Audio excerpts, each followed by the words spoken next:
causas ou concorrências de causas. Vimos, quando estudamos a responsabilidade civil, também Instituto das Concausas.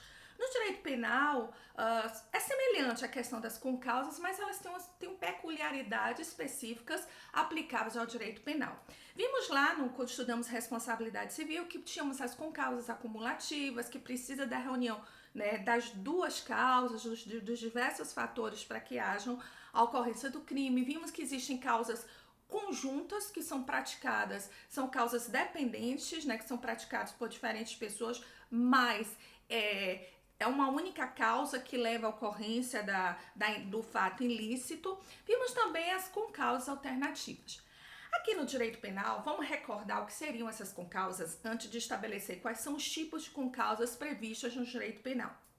As concausas, né, porque existem crimes que o único fator leva, a única causa é capaz de levar a conduta ilícita, ao cometimento do crime. Agora, há situações em que há uma dificuldade de identificação de quem seria a causa, quem causou o crime, quem é o responsável por ele, quando se verifica o instituto das concausas, ou seja, quando existem vários fatores, várias causas, várias situações que levem a ocorrer aquela situação, o evento, o resultado criminoso. Então, iniciar a conduta do agente, uma vez iniciada a atuação do agente, a ação humana inicial para a prática de um crime iniciada, podem existir fatores paralelos ou causas paralelas a eles que podem mudar o curso natural do resultado, que se une a essa causa inicialmente praticada pelo agente para a produção do resultado criminoso. Né? Então, são fatores externos à vontade do agente inicial, do agente principal, daquele agente que iniciou uma ação, uma conduta criminosa. São fatores externos à vontade desse agente, mas que a essa conduta se une para a produção do resultado.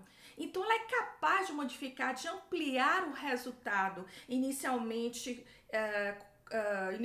praticado por um indivíduo.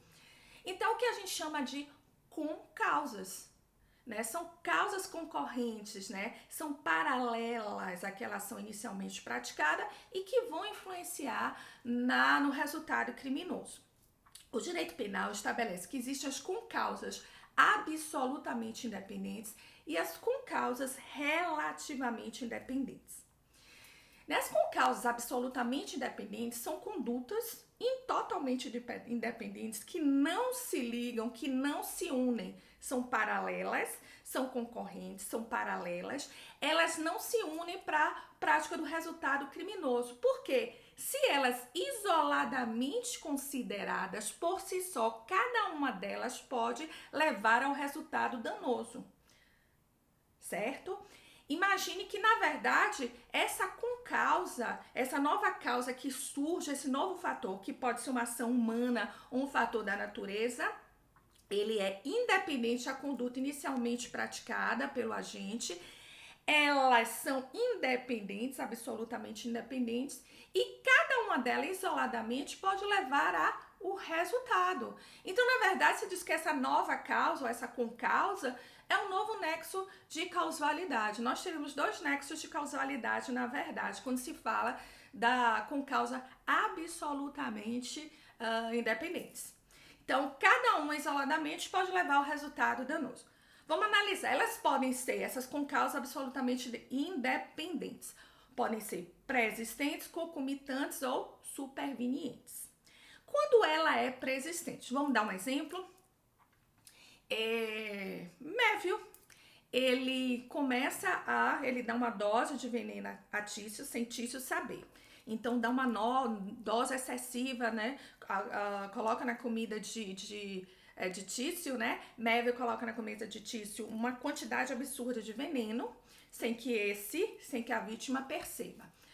Uma hora depois, quando esse veneno começa a fazer efeito, Antônio, que é inimigo mortal de Tício, né, daquele que ingeriu o veneno, Antônio dispara um tiro contra Tício e este vem a falecer.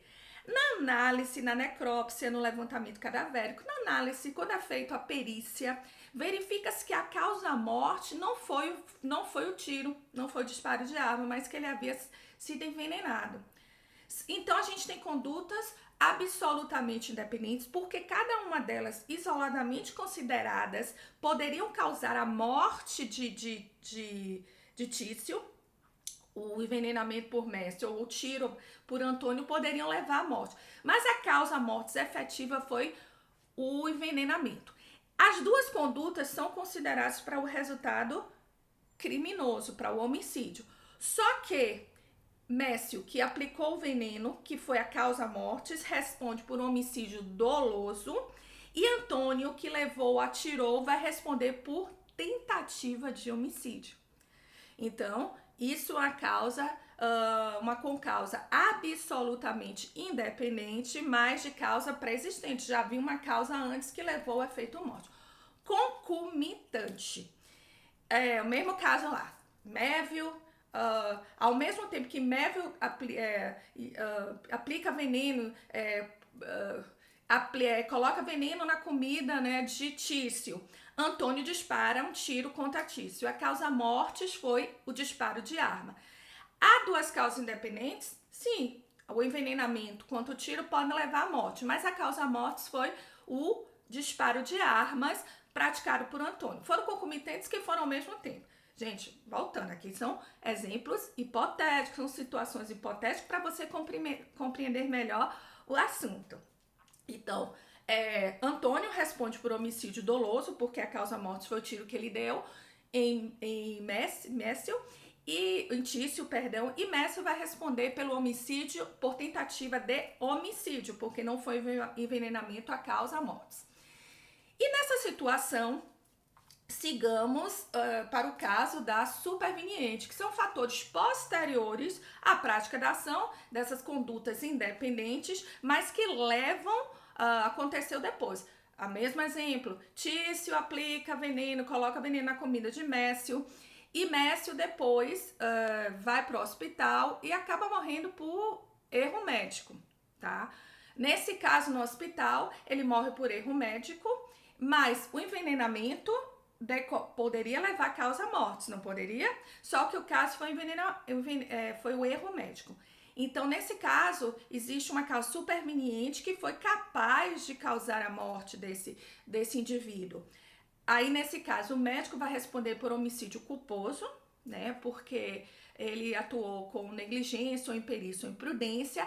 E aquele que envenenou o paciente, mas que não foi a causa-morte dele, foi uma situação anterior, responde por tentativa de homicídio. Então, isso é a concausa absolutamente independente. Agora, as concausas relativamente independentes, é necessária a conjunção das duas causas ou dos diversos fatores para que ocorra o resultado criminoso. Então, se eu considerar por si só cada uma das causas, cada um dos fatores ou cada um dos eventos, eles não são capazes de, por si só, causarem um resultado. É preciso a atuação conjunta dessas causas, desses fatores, para que aconteça o resultado criminoso. Então, isso que são as concausas relativamente independentes.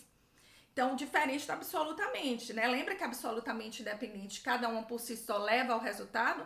Nessa não, precisa a conjunção das causas ou dos fatores ou diversos eventos que contribuem para o resultado para que ele aconteça.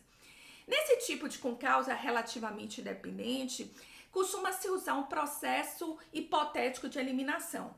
Mentalmente, você faz análise. Se eu te tirar dessa determinada causa e o resultado não acontecer, é porque essa causa é a responsável pelo evento danoso. Se por acaso eu tirar essa causa ou esse evento, o crime ainda não ocorrer, é porque essa causa ou esse fator que eu eliminei não é a causa, o fator que levou ao resultado criminoso. Esse é o processo hipotético de eliminação, que é usado para você identificar se existem essas concausas relativamente independentes. Elas podem ser da mesma forma que as absolutamente independentes, podem ter concausas pré-existentes, concomitantes ou supervenientes. Em relação a pré-existente, Um exemplo de um indivíduo que é esfaqueado por um outro indivíduo, A é esfaqueado por B. Só que essa lesão que é causada por B em A não levaria por si só à morte de A. Só que ele é atendido no hospital e há um grave sangramento, hemorragia, porque A é portador de hemofilia.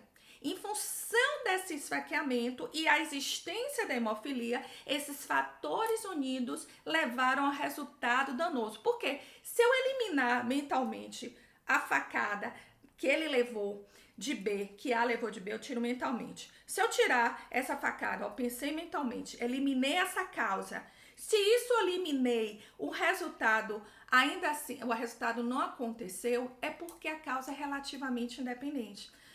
Se A não tivesse sido esfaqueado, pelo simples fato dele ter uma hemofilia, ele teria morrido?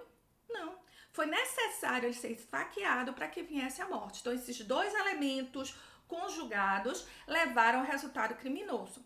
O direito penal nessa situação tem decidido o seguinte, a doutrina moderna do direito penal.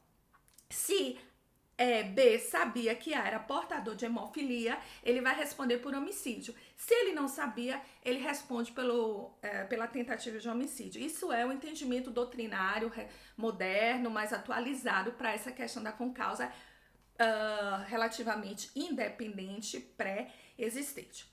A concausa concomitante acontece, são causas que dependem uma da outra para acontecimento do evento danoso, do resultado criminoso. Precisa as duas acontecerem ao mesmo tempo. É o caso, por exemplo, de um indivíduo que é assaltado e, em função do susto que ele leva, ele vem a ter um ataque cardíaco e morre. Eu pergunto, se ele não tivesse sido assaltado, aconteceria o ataque cardíaco? Então, para que acontecesse o ataque cardíaco, ele precisou passar por essa situação de susto. Então, essas duas situações levam à ocorrência do resultado criminoso e o indivíduo vai responder por homicídio. Então, não é uma tentativa, mas homicídio, porque o crime, a morte dele por ataque cardíaco só aconteceu em função do assalto, porque ele tomou um susto em função desse assalto e veio a levar à sua morte. As duas causas juntas foram responsáveis pelo resultado morte do indivíduo. Agora, quantas causas relativamente independentes, supervenientes, o Código Penal traz uma disposição específica para ela. No caso de causas relativamente independentes, há uma extinção da imputação se a causa superveniente por si só for capaz de causar o evento danoso. Os fatos anteriores serão considerados imputados a quem os praticaram. Nessa questão, o Código Penal só traz exceção para as causas relativamente independentes, com causas relativamente independentes supervenientes. Que se ela por si só, essa causa superveniente, levar à morte do indivíduo, o indivíduo, quem praticou, vai responder por essa causa, por esse crime sozinho. As demais situações serão imputadas a quem os venha praticar. Então, isso é uma exceção do Código Penal para as causas relativamente independentes supervenientes, ok? Então, eu termino aqui essa aula das concausas. No próximo encontro, a gente vai falar de outras questões relacionadas ao direito penal aplicado à atividade médica. Então, fique atento. Até o nosso próximo encontro.